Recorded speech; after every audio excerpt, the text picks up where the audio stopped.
A tense encounter unfolds on a quiet city street when a young white police officer pulls over a black man driving an unmarked vehicle. The officer, firm and by the book, asks for identification. But instead of complying immediately, the man calmly questions the stop, his composed demeanor contrasting sharply with the officer's rising frustration. Tension builds as the man reaches for his ID, only to reveal something that stops the officer cold, a badge. But not just any badge. The man is the newly appointed captain of the precinct, and the officer has no idea what's about to happen next. This gripping story dives into themes of perception, authority, and unexpected power shifts. What happens when the truth comes out? How will the officer handle this career-changing realization? Stay tuned as we unpack this surprising and thought-provoking encounter, where first impressions carry life-changing consequences. The officer's face froze as his eyes locked onto the badge, its polished surface reflecting the sunlight. Confused but still determined to maintain control of the situation, he hesitated. "Where did you get this?" the officer demanded, his voice now tinged with uncertainty. The man, still calm, tilted his head slightly. "I think you'll find my name matches the one on the precinct roster," he replied, his words sharp but composed. Unaware of the captain's recent transfer to the department, the officer struggled to process the moment. He had been trained to act on instinct, but now his instincts clashed with the glaring truth in front of him. Why hadn't anyone told him about this? Was this a test, or had he just made a massive mistake? As the seconds ticked by, the tension grew heavier. The officer glanced around, unsure whether to continue asserting authority or admit he might have gone too far. The officer shifted uncomfortably, gripping his belt as the weight of the moment began to sink in. The man in front of him, though calm, had an air of quiet authority that made the officer second-guess everything about this stop. "Sir, I still need to verify," the officer started, his voice faltering under the captain's steady gaze. The man raised an eyebrow, his patience visibly thinning. "Do what you need to do, officer, but be sure you understand the responsibility that comes with that badge." Meanwhile, a small crowd had started to gather at a distance, sensing that something unusual was unfolding. Whispers spread as people pulled out their phones, recording the exchange. The officer felt their eyes on him, their silent judgment adding to the pressure.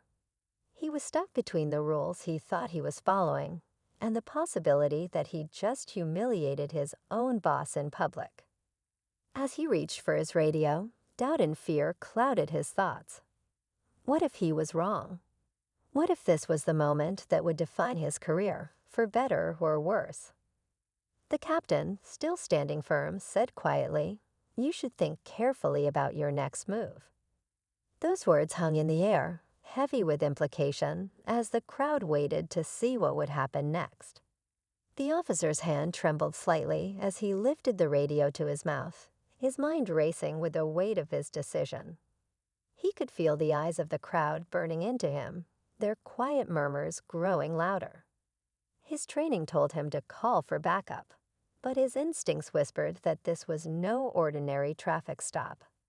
The man in front of him wasn't flinching, wasn't arguing. He was simply waiting, like someone who had nothing to prove, but everything to teach. "Dispatch, I need a supervisor at my location," the officer finally said, his voice breaking the heavy silence. The captain's expression didn't change, but there was a flicker of something. Disappointment, maybe, or a challenge. The crowd grew restless, inching closer, their cameras capturing every detail. The tension was unbearable now, the line between respect and rebellion razor-thin. The officer clenched his jaw, desperate to maintain control of a situation slipping through his fingers. "I'm just doing my job," he muttered, almost to himself, but the captain heard.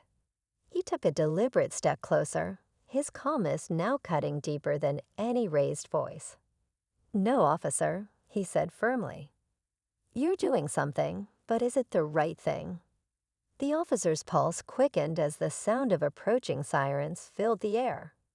Reinforcements were coming, but so was the moment of truth. Would the backup validate his decision, or would it expose a mistake he could never undo?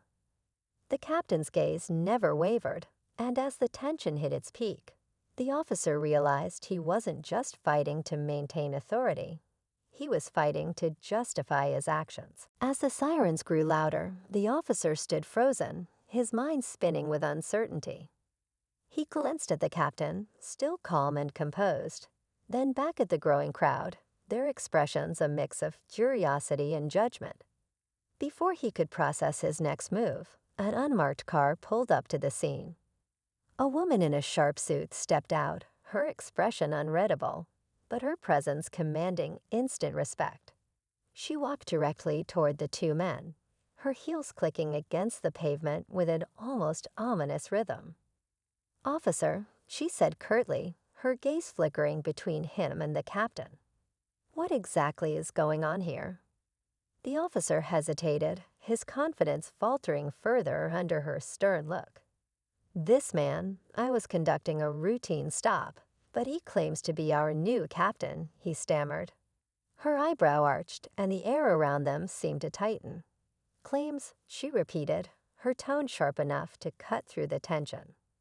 Without another word, she pulled out her phone and made a quick call. "This is Deputy Chief Edwards. Patch me through to the precinct roster."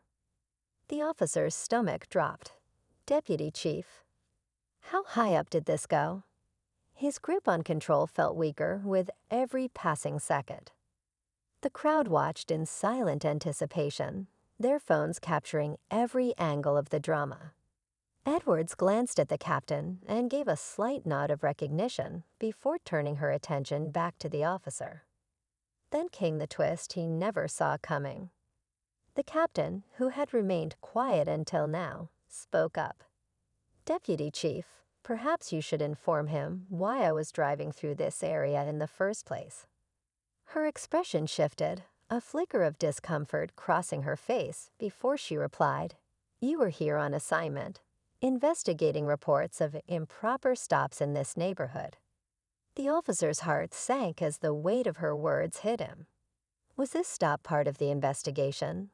Was he the one being tested all along? The officer's breath caught as the deputy chief's words hung in the air. Everything suddenly made sense. The captain's calm demeanor, the crowd's murmurs, the unmarked car. He hadn't just made a mistake. He'd become the centerpiece of an internal investigation he didn't even know existed. The captain took a slow step forward, his voice measured but carrying the weight of authority. "Officer, every decision you've made today has been observed and recorded. Not just by them," he gestured toward the crowd, "but by us." The officer's face flushed with panic as he realized this wasn't a routine stop, it was a test. He opened his mouth to speak, but no words came out. The deputy chief stepped in, her tone firm but deliberate. "We've had reports of racial profiling in this area. Today's actions will determine if those reports hold weight, or if there's a deeper issue within this department." For a moment, the street fell silent, the tension nearly unbearable. Then the captain extended his hand, holding the badge out toward the officer. "This badge," he said, his voice steady, "represents trust. Not just between you and your department, but between you and the people you serve. Can you truly say you've upheld that trust today?" The officer, overwhelmed with shame, hesitated before nodding slowly. "No, sir, I can't." The captain's gaze softened, but only slightly. "Then today is your lesson," he said. "Every choice has consequences. Learn from this." As the officer stepped back, the crowd began to disperse, sensing the conclusion. But as the deputy chief and the captain turned to leave, the officer called out, "Wait, why choose me for this test?" The captain paused, glancing over his shoulder. "Because," he said, with a faint smile, "we saw potential. Let's hope you don't waste it." With that, they walked away, leaving the officer to grapple with the weight of his actions and the chance to change. As the officer stood alone on the quiet street, the weight of the encounter settled over him. The flashing lights of the backup vehicles faded into the distance, leaving him with nothing but his thoughts and the whispers of the dispersing crowd. He stared at his reflection in the window of his patrol car, seeing himself differently now, flawed, but with the chance to be better. He thought about the captain's words, about trust and the responsibility of the badge. It wasn't just about enforcing the law. It was about earning the respect of the people he served. That moment was a wake-up call, a chance to reflect and grow, rather than spiral into defensiveness. Driving back to the station, he knew his career would never be the same. But maybe, just maybe, this mistake could become the turning point that made him the officer he always wanted to be.